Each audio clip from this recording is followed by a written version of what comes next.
আমাদের তো দক্ষতা নাই যে আমরা বন্যা ত্রাণ কার্যক্রম পরিচালনা করব, তাহলে চাঁদা তুলতে নেমে গেলেন কেন? মানে আগস্টের শেষে আমাদের সাধারণ মানুষের আবেগকে পুঁজি করে আপনাদের ওপর ভরসায়, আপনাদের ওপর ভালোবাসায় সাধারণ মানুষ যে তাদের সঞ্চয়ের টাকা, তাদের কষ্টার্জিত অর্থের টাকা আপনাদেরকে দিনের পর দিন, মানে প্রতিদিন কয়েকদিন ধরে এই গণত্রাণ কর্মসূচি চালালেন তারা টিএসসিতে, এবং সেই গণত্রাণ কর্মসূচিতে কিন্তু কয়েকদিন ধরে কোটি টাকার উপরে করে উঠতে থাকলো।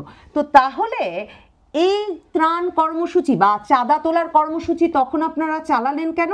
বাংলাদেশের জুলাই আগস্ট আন্দোলনের নেতৃত্ব দানকারী ছাত্র নেতাদের, জাতীয় নাগরিক পার্টি এনসিপির নেতা যারা, তাদেরকে তাদের কাছে তাদের ব্যক্তিগত অর্থবিত্তের হিসাব চাওয়ার সাহস তো ধরুন বাংলাদেশের গণমাধ্যম বা সাধারণ মানুষের ওঠার প্রশ্নই ওঠে না। কিন্তু যদি বা তাদেরকে তাদের দলের অর্থের উৎস নিয়ে প্রশ্ন করা হয়, তাহলেও তারা তেলে বেগুনে জ্বলে ওঠেন।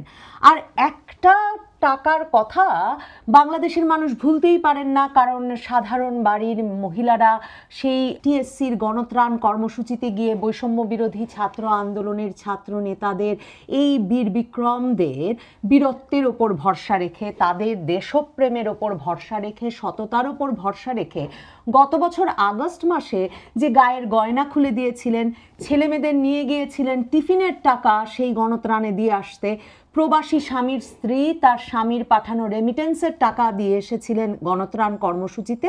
কাজেই এই তহবিলে বাংলাদেশের মানুষ তাদের খেটে খাওয়া টাকা, কষ্টে উপার্জিত অর্থ থেকে তিলে তিলে গড়া সঞ্চয় কিংবা গহনা কিংবা শিশুর শখের খেলনা কিংবা টিফিন কিনবার যে টাকা, সেগুলো দিয়ে যে এসেছিলেন, সেই টাকাগুলো যে এই ছেলেপেলেগুলো তছরূপ করে নিয়ে গেছে, বাংলাদেশের মানুষ এটা ভুলতে পারছে না।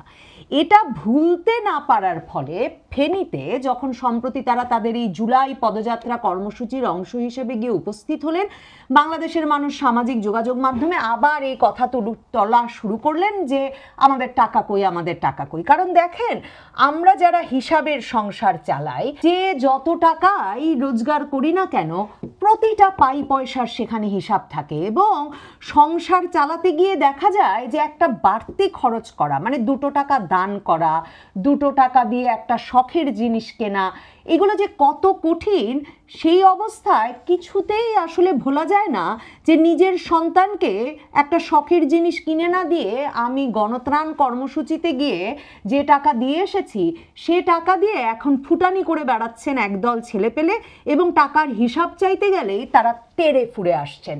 সার্জিস আলম বীর বিক্রমদের একজন অন্যতম নেতা, তাকে ফেনীতে যখন সাংবাদিকেরা বা ইউটিউব কন্টেন্ট মেকাররা, আমি শিওর না যে কোন সে সাহসী বাংলার সন্তানেরা প্রশ্ন করেছিলেন যে বন্যা ত্রাণের টাকার কি খবর, তাকে দেখা গেল তিনি দামি গাড়ি থেকে তেড়ে ফুড়ে বেরিয়ে এলেন এবং এসে বললেন যে আপনারা সাংবাদিক, পেশাদারিত্বের সাথে প্রশ্ন করেন, আমরা পাই পয়সার হিসাব দিয়ে দিয়েছি, 9 কোটি না সামথিং টাকা আমরা ত্রাণ মন্ত্রণালয়ের তহবিলে দিয়ে দিয়েছি।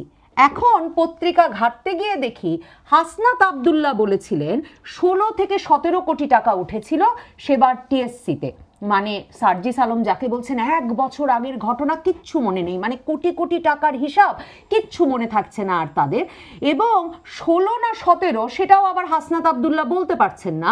মানে 1 কোটি টাকা তাদের কাছে তেমন কোনো বিষয় তো অবশ্যই নয়, কারণ গত 1 বছরে তো 100 কোটি 1000 কোটি টাকার গল্পও আমরা শুনেছি। আর দেখুন, সার্জিস আলম বলছেন 9 কোটি সামথিং টাকা আমরা ত্রাণ মন্ত্রণালয়ে দিয়ে দিয়েছি। পত্রিকা ঘাটতে গিয়ে দেখি তারা প্রধান উপদেষ্টার ত্রাণ তহবিলে সে সময় বিরাট সমালোচনার পর মাস 2 টাকা ব্যাংক অ্যাকাউন্টে রেখে যখন জমা দিয়েছিলেন 8 কোটি টাকা। তাহলে হাসনাত আব্দুল্লাহ যে 16 বা 17 কোটি টাকা বললেন, তা থেকে তারা নাকি অডিটের মাধ্যমে পাই হিসাব করে 9 কোটি সামথিং তো দেন নাই, পত্রিকায় সুস্পষ্ট লেখা আছে দিয়েছেন 8 কোটি টাকা। তাহলে আরও 8 বা 9 কোটি টাকা কোথায় গেল সার্জিস আলম? কিন্তু সে প্রশ্ন করার সাধ্য বা সাহস আপনার আমার কই? কারণ দেখেন সার্জিস আলম কেমন চেতে গেছেন ফেনীতে, তাকে এই প্রশ্ন করা মাত্র। প্রশ্নটা এটা কাকে করবে? এই প্রশ্ন করবেন ত্রাণ ও দুর্যোগ মন্ত্রণালয়ের যে উপদেষ্টা, তাকে, যে আপনাদেরকে যে অভ্যুত্থান পরবর্তী যে ছাত্ররা যারা নেতৃত্ব দিয়ে আন্দোলন করছে তারা যে আপনাকে অভ্যুত্থানে 9 কোটি টাকা বা সামথিং টাকা বুঝাই দিছে পাই টু পাই, এটা আপনি ফেনীর জন্য কয় টাকা খরচ করছেন, কয় টাকা করেন না, এটার হিসাব দেন। যদি কম করে থাকে তার বেশি, আপনারা সামনে আরো পরিস্থিতি খারাপ হতে পারে।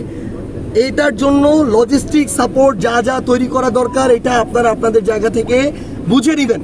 দেখেন, এখন সার্জিস আলম বলছেন আমাদের তো লোকবল নাই, আমাদের তো দক্ষতা নাই যে আমরা বন্যা ত্রাণ কার্যক্রম পরিচালনা করব। তাহলে চাঁদা তুলতে নেমে গেলেন কেন? মানে আগস্টের শেষে আমাদের সাধারণ মানুষের আবেগকে পুঁজি করে আপনাদের ওপর ভরসায়, আপনাদের ওপর ভালোবাসায় সাধারণ মানুষ যে তাদের সঞ্চয়ের টাকা, তাদের কষ্টার্জিত অর্থের টাকা আপনাদেরকে দিনের পর দিন, মানে প্রতিদিন কয়েকদিন ধরে এই গণত্রাণ কর্মসূচি চালালেন তারা টিএসসিতে, এবং সেই গণত্রাণ কর্মসূচিতে কিন্তু কয়েকদিন ধরে কোটি টাকার উপরে করে উঠতে থাকলো। তো তাহলে এই ত্রাণ কর্মসূচি বা চাঁদা তোলার কর্মসূচি তখন আপনারা চালালেন কেন? দেখছিলাম জুলাই পদযাত্রায় এনসিপির এক নেতা বলছিলেন আমরা এক চাঁদাবাজ খেদাই, আরেক চাঁদাবাজ এসেছে, এবং মানে বিএনপির দিকে আঙুল তুলে বলছেন তো বিএনপি আওয়ামী লীগকে বাদ দিয়ে যাতে তাদেরকে এবার ভোট দেওয়া হয়। আসলে সাধারণ মানুষ তাদেরকে বিশ্বাস করবেন কি করে? দেখুন, এই হাসনাত আব্দুল্লাহ 2023 সালের সেপ্টেম্বরে তার দেওয়া স্ট্যাটাস আছে ফেসবুকের ভেরিফাইড পেজে, যে স্ট্যাটাসটা আমি ভুলতে পারি না।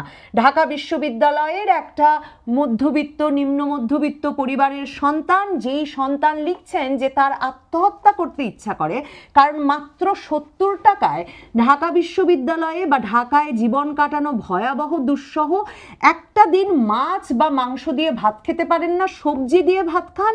মাঝে মাঝে হলের বয়কে অনুরোধ করেন যাতে মাছ বা মাংসের ঝোল দিতে হয়।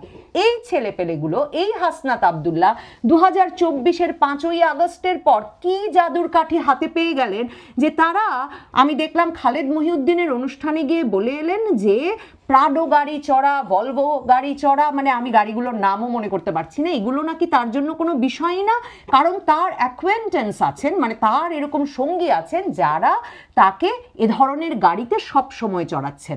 ওইদিকে সার্জিস আলমের কথা তো আপনাদের মনেই আছে, 150 গাড়ির বহর নিয়ে তিনি বাড়ির দিকে গেলেন।